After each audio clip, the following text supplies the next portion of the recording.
Là, on va faire en fait deux murs en pisé sur 2 mètres de haut à peu près.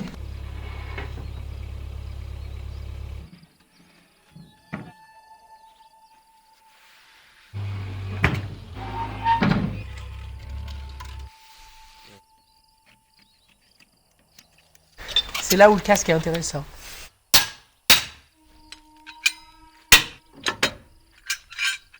Le pisé, c'est l'ancêtre du...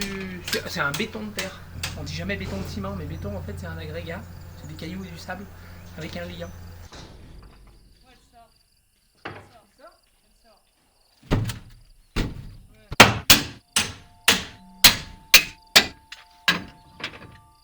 Le problème du pisé, c'est qu'aujourd'hui, on tasse dans le coffrage à l'intérieur. Là, ces murs, ils vont être petits, pas larges, donc on ne pourra pas tasser dedans, mais normalement, on tasse dedans. Et on a besoin d'écarteurs à l'intérieur qui nous gênent quand on circule. Donc nous, on a mis au point un système de coffrage avec des jambes de force extérieures. Les écarteurs, il n'y en a pas dedans, c'est par l'extérieur que ça se fait. Donc on peut circuler. On défend le trafic, mais on s'adapte avec ce qu'il y a et on essaie d'adapter, de transformer. Voilà. L'art du pisé, c'est l'art du coffrage. C'est les charpentiers qui faisaient ça.